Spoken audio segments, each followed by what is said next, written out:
Hello everyone, welcome to my channel. It's me, Michelle. So today we are going to compare the differences between the Infinite Lotus week on 4 pages or the daily, whatever you want to call it, in the cloth and paper week on 4 pages or daily, whatever you want to call it.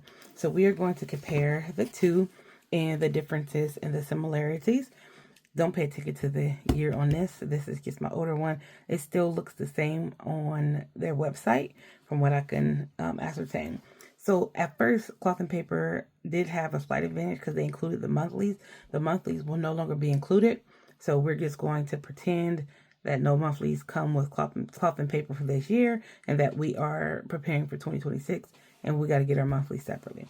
So cloth and papers, we're going to talk about cloth and paper's color and Infinite Lotus color of their paper. Cloth and paper is a brighter color on their paper. So if you like bright white paper, this will be a win for you. If you prefer white paper but it's not as bright as cloth and papers, then this will be good for you. If too bright of a paper is too much for your eyes to focus, you will want to do Infinite Lotus as opposed to cloth and paper. Cloth and paper also has thicker paper.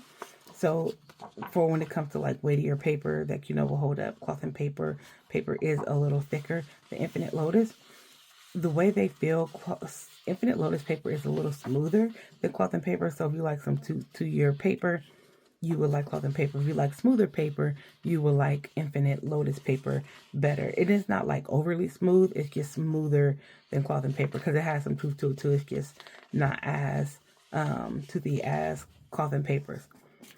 Now, the covers. Cloth and paper's covers change every year. So my favorite one was the book looking cover. So these will always change. Infinite Lotus covers typically look the same. They have always kind of looked the same. No matter, I've ordered them like a couple of times. These covers typically look the same. So you can kind of bank on what you're getting. If you are strictly very, very minimal planner and you don't want all the bells and whistles, Infinite Lotus might be better for you. If you are a minimal planner but you need some like luxury, cloth and paper is absolutely luxury. If you need some like luxury and you want some more to your aesthetic, then cloth and paper would be something that you would probably like. But this is the same. This changes from year to year. So if you don't want anything consistent and you want to jazz up your planners with them looking similar, definitely cloth and paper. So there is a notes page, so it wouldn't directly go into this week. That's how it has always been. So we're just going to stay with that notion. So, but when you get to the Infinite Lotus, it goes right into here. So you can save your covers from cloth and paper. You can't save them for Infinite Lotus unless you like put something back here and don't use the page here. So that is what it looks like. And I do think some may not go straight into the week, but I haven't seen those. So then we get into very minimal versus minimal planner. When you get to cloth and paper, they have a calendar here. There is no planner, no calendar here for Infinite Lotus. So if you want to like have a quick glance of like what week you're in without like, trying to count the days, you have a calendar here that you can look at, that you can see what days goes on what. There's nothing there.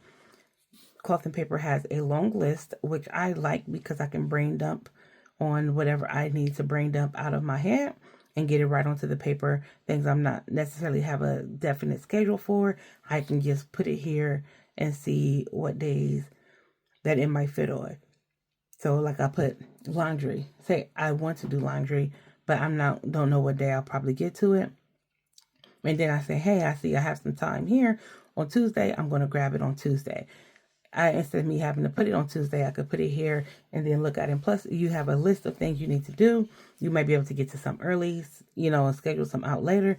But you can see what you want to do for the week. Here, if you have a very heavy schedule, like a very intense schedule, then here you have Monday through Sunday, which is why I wouldn't expect a calendar here on this one because you have Monday through Sunday. Here you have a long line for tasks, a small section for schedule, and then you have notes. Here you have a section where you could put the top 3. Then you have a shorter task, a bigger section for schedule or agenda. Scoot this over, and then you have memo instead of notes. They both have 5 lines here. So here with cloth and paper, they have the dots for where the time will go, so you can schedule this out. If you have a very intensive schedule where you're like always jam-packed with meetings and stuff, maybe this will work for you. And if not, it has a shorter space for tasks. You can always put your task here. If you have additional tasks, after you put your scheduled time items, you can use this for the task section to finish off the task that you need to. And the memo section has it's like check, it's a little space here. You can use this for additional tasks as well. The way I use it is I put like what I read, any projects I'm working on, and anything that I'm learning, I'll put that there, and then gets highlighted as I go through it throughout the day. And then I'll typically, again, I'll put my task here. So like my main task goes here. I don't even put the weather here and anything that's important. I don't even put my main task here, my timed items, and after I get past my timed items, any other tasks that I have that I need to do. Here you can just put all your tasks and you can schedule items. Whatever you don't have a long schedule for, you can also use this as a task as well. Even though this has like a small section where you can check off or put what you want to, you can do the same thing here. It just will look different. So this is what the cloth and paper versus the 8lotus looks like for the same kind of layout. So you just have to decide, do you like brighter paper? Do I not like brightest paper? Do I want to have a calendar as a quick glance? Do I have like a lot of things that I schedule throughout the week and I need this instead of a brain dump? Do I want a bigger task section and less of a schedule section? Or do I need more of a schedule section and less of a task section? So this is what these look like. These are classic size. If you don't know what the sizing are, all my stuff is typically classic. So this is both classic size, but I wanted to show you guys the differences between these two layouts and how they look and how you could use them, and you can kind of see which one would fit your aesthetic better. All right, you guys, thank you for watching, and I hope you have a good day.